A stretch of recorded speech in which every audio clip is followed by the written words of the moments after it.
Ya, bismillah. Assalamualaikum warahmatullahi wabarakatuh. Alhamdulillah wassalatu wassalam ala Rasulillah wa ala alihi wa sahbihi wa man tabi'ahum bi ihsanin ila yaumiddin. Alhamdulillah, pada kesempatan kali ini kita masih diberikan nikmat oleh Allah Subhanahu wa taala sehingga kita dapat melanjutkan pembelajaran kita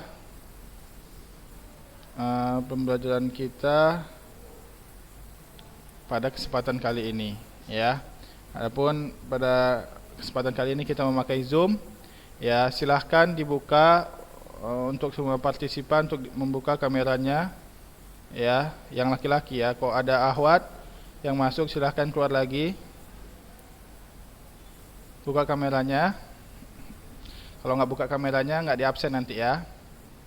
Ya, langsung saja kita masuk ke pembahasan kita, yaitu ulumul Quran, karena ini sudah termakan waktunya karena ada beberapa kesalahan tadi, ya.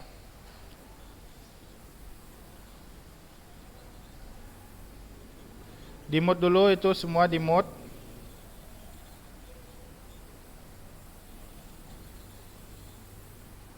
Mute audionya, di mute semuanya.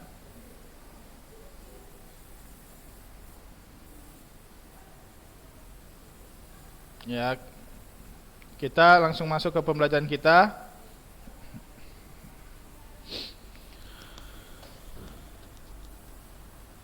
Ya, Al-Mabhasus Tsani. Al-Mabhasus Tsani yaitu hikmatut tanzili mufarraqan, ya. Hikmatut tanzil mufarraqan. Apa itu hikmatut tanzil mufarraqan? Ya, maksudnya hikmah diturunkannya Al-Qur'an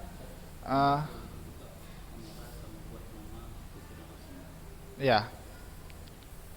Sama apa hikmah dari diturunnya Al-Qur'an sedikit demi sedikit, tidak langsung Al-Qur'an penuh, ya. Karena pada kesempatan kemarin kita telah membahas kaifiyah nuzulul Qur'an, bagaimana diturunkan Al-Qur'an.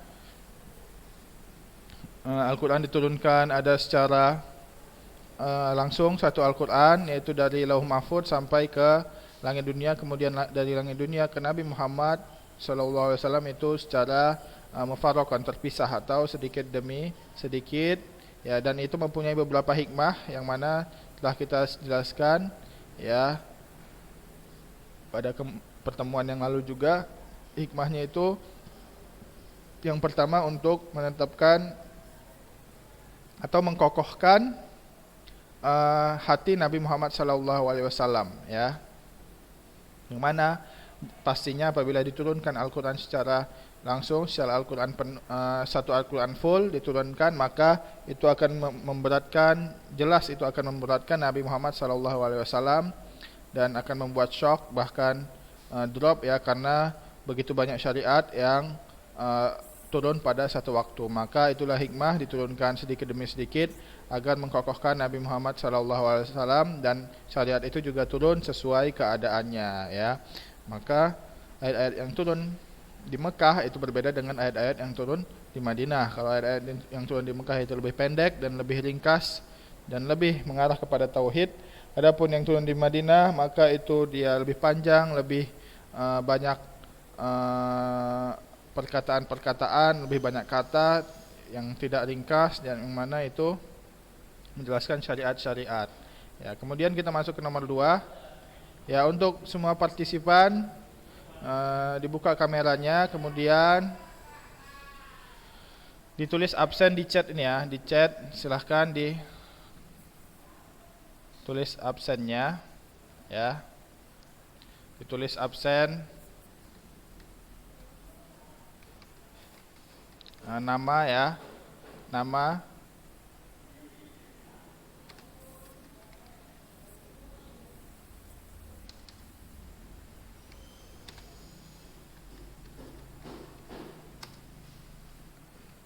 ya. Tulis saja namanya situ, nanti di screenshot, ya. Langsung kita masuk ke hikmah diturunkannya Al-Quran secara mufarraqan, ya, secara terpisah. Yang kedua yaitu ibtalu i'tiradil kufar. Ibtalu i'tiradil kufar, yaitu membatalkan atau menentang, ya, menentang argumen-argumen orang-orang kufar. Ya, di mute ya, yang baru masuk silahkan di mute. Siapa itu?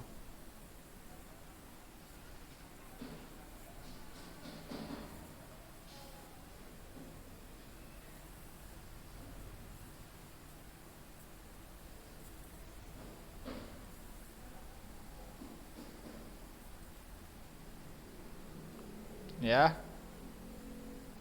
kita lanjut. Wabayanuhu annal kuffara kanu yajtahiduna fi ta'ni ala Qur'ani Rasulillah sallallahu alaihi wasallam wa yadribuna lidzalikal amsal. Dan orang-orang kufar semenjak Rasulullah sallallahu alaihi wasallam berdakwah, ya, di Mekah dan di Madinah, mereka itu, kalau di Mekah orang-orang kufar, kalau di Madinah orang-orang munafik, ya, mereka yajtahidun, yaitu berusaha untuk mencela Islam, ya, atau mencela Al-Qur'an, membuat kesalahan pada Al-Qur'an, ya.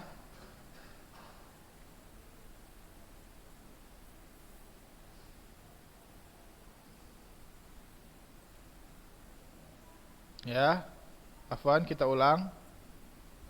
Sedang kadang keluar-keluar ya, Ustaz. Ini apa, koneksinya enggak stabil. Sini kita. Iya, tadi bosan masuk lagi. Kan Tertar. Ya, kita ulang. Jadi orang-orang kafir, ya, pada zaman Rasulullah SAW, mereka banyak membuat argumen-argumen yang mana itu bertujuan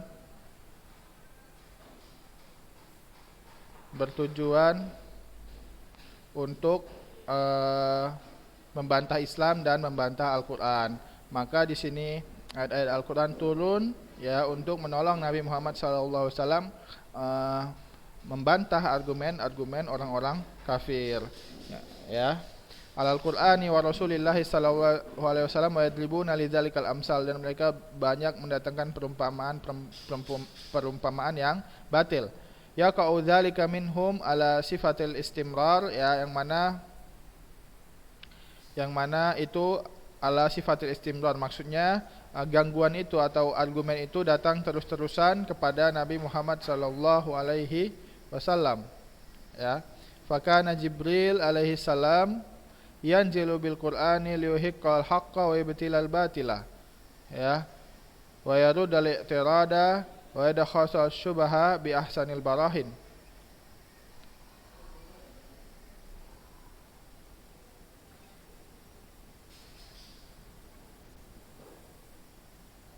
Ya, jadi bahwasanya malaikat Jibril turun dengan membawa Al-Qur'an, ya, yaitu perkataan Allah Subhanahu wa taala kepada Nabi Muhammad untuk membenarkan yang benar dan membatilkan yang batil. Jadi orang-orang kafir ini mengelabui dan menyamarkan yang benar, mengatakan bahwasanya yang benar itu adalah salah, dan mengatakan argumen mereka yang salah itu menjadi benar. Nah, maka Al-Qur'an turun untuk membenarkan yang benar dan membatilkan yang batil. Wa yaruddal i'tirad, dan membantah apa? Al-i'tirad, argumen-argumen orang-orang kufar, wa yadkhadul syubha, dan membantah syubhat-syubhat bi ahsanil barahin, dengan sebaik-baiknya bukti, ya, yaitu adalah bukti Al-Qur'an, baik itu bukti secara akal, ya, secara logika, maupun bukti secara dalil. Kama qala ta'ala, sebagaimana Allah Subhanahu wa taala berfirman, wala ya'tunaka bimasalin illa ji'naka bil haqqi wa ahsana tafsira, dan kami tidak akan mendatangkan suatu argumen, ya, kecuali itu membawamu kepada kebenaran, ya, dan sebaik-baik tafsir. Itu dia Al-Qur'an.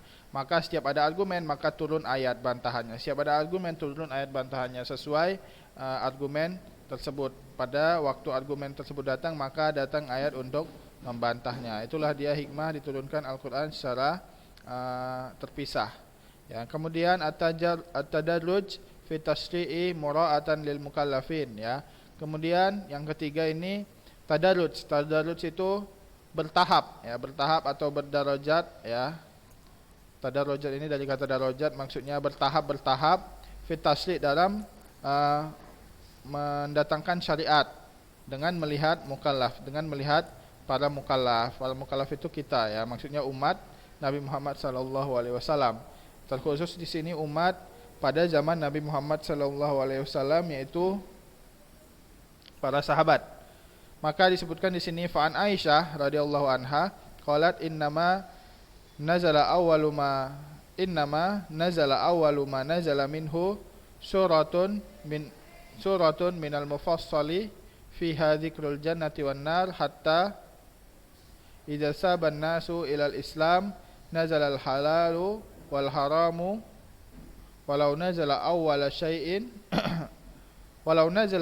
syai'in la tashrabul khamra laqalu la nada'ul khamra abadan walau nazala la taznu laqalu la nada'u zina abadan laqad nazala bi makkata ala muhammadin wa inni lajariyatun al-ab balis sa'atu mau'iduhum was sa'atu adha wa amar wa ma nazalat suratul baqarati wan nisa'i illa wa ana indahu.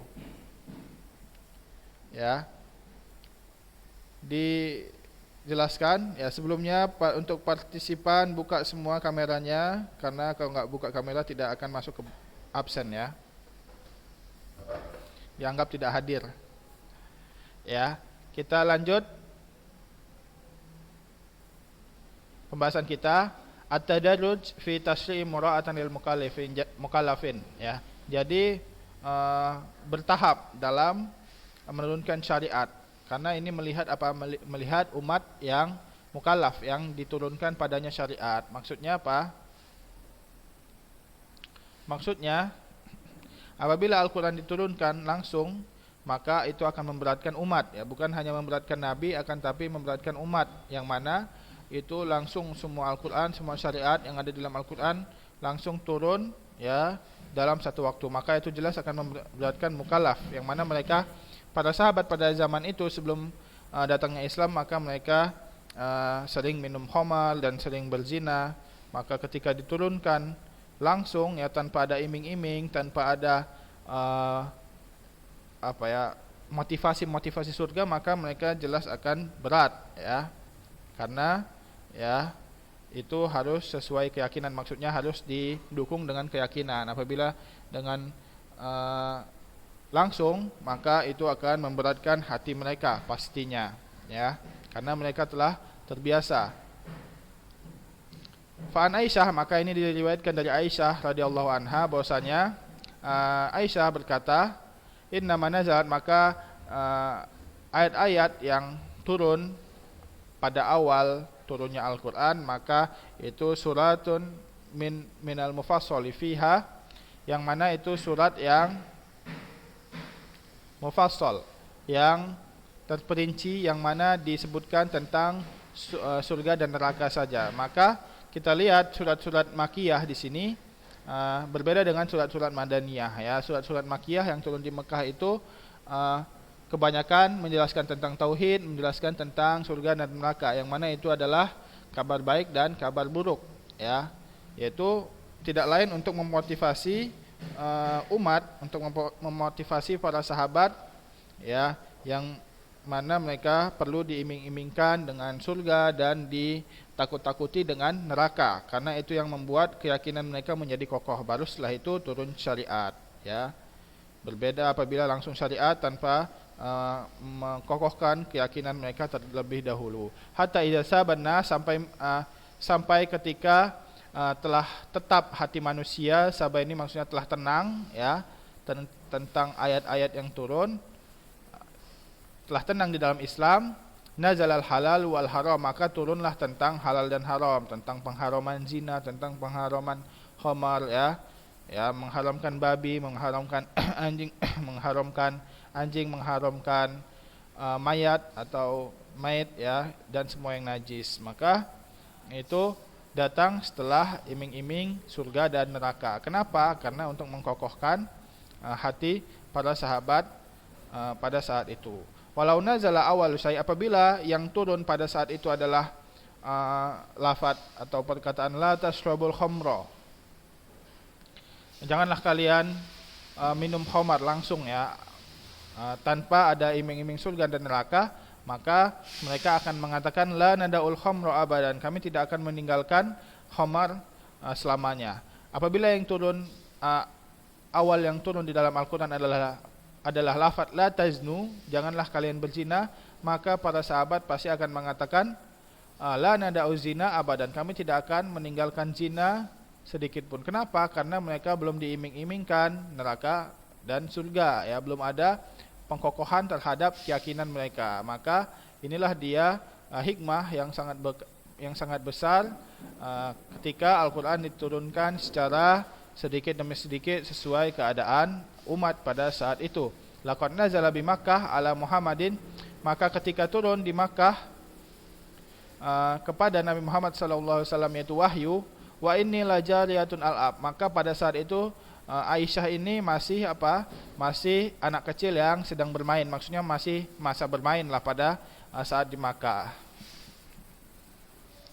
Maka turun ayat balisa atau mau'iduhum wasa'atu adha wa amar ya, bahkan hari kiamat adalah pasti bagi kalian umat Islam, wasa'ah, dan hari kiamat itu sangat jelas dan sangat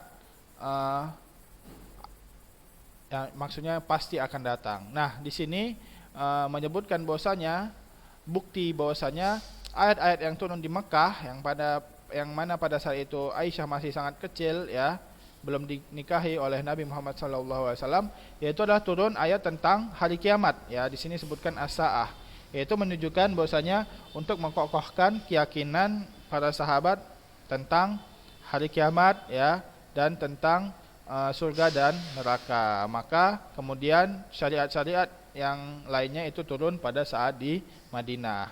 Wa manazalat suratul Baqarah wan Nisa, dan tidaklah turun ya surat Al-Baqarah yang panjang yang banyak syariat di dalamnya, dan An-Nisa yang panjang yang banyak hukum-hukum syariat di dalamnya, kecuali wa ana indah, kecuali saya maksudnya Aisyah di sini sudah di sisi Nabi Muhammad sallallahu alaihi wasallam. Maksudnya Aisyah telah dinikahi oleh Nabi Muhammad sallallahu alaihi wasallam. Yaitu di sini menyebutkan perbedaan turunnya bentuk atau konteks ayat yang turun di Mekah dan turun di Madinah. Bahwasanya ayat-ayat yang turun di Mekah itu fokus kepada pengkokohan keyakinan umat Islam pada saat itu, yaitu tentang neraka, tentang surga, tentang hari kiamat, dan tentang azab kubur, tentang tauhid dan sebagainya. Adapun pada saat di Madinah, maka itu banyak turun syariat-syariat tentang hukum nikah, hukum salat, hukum zakat, itu syariat-syariat Islam ya, hukum tentang hutang piutang, semuanya turun di Madinah, karena itu adalah penghalalan dan pengharaman yang butuh pengkokohan hati dulu dalam melaksanakannya. Kemudian kita lanjut, wala yakfa malit tadarruji minal asari fit tarbiyati wal bina'i syakhsiyah ya, dan tidak terpungkiri lagi bahwasanya apa yang ada dari pertahapan atau bertahapnya turun Al-Quran itu mempunyai hikmah di dalam tarbiyah ya, yaitu mendidik, dan hikmah di dalam pembinaan karakter seseorang ya. Bahwasanya di dalam kita bertarbiyah ya, atau kita mengurus anak atau nanti mengurus anak atau mengurus seseorang, maka tarbiyah ini sangat diperlukan, yaitu diturunkan yaitu Al-Quran ini diajarkan secara bertahap, tidak secara langsung, yang mana nanti akan membuat orang yang mendengarnya akan bingung dan akan susah untuk menerimanya. Begitu juga dalam bina'ul syakhsiyah, yaitu pembangunan karakter seseorang. Wa tara kam kana linuzulil Quran mufarraqan minal asari fi a'zamil gharsin gharasahu Rasulullah sallallahu alaihi wasallam. Maka kita lihat betapa banyak ya dari hikmah diturunkan Al-Qur'an secara terpisah, itu mempunyai hikmah yang besar, yang mana Nabi dapatkan hasilnya ya pada saat itu ya. Fi ashabihi alladzina lam yujidit tarikhu lahum nadhiran ba'dahum radhiyallahu anhum, yang mana itu terjadi pada zaman sahabat, yang mana sahabat Nabi Muhammad sallallahu alaihi wasallam itu tidak mempunyai sesuatu yang tidak akan datang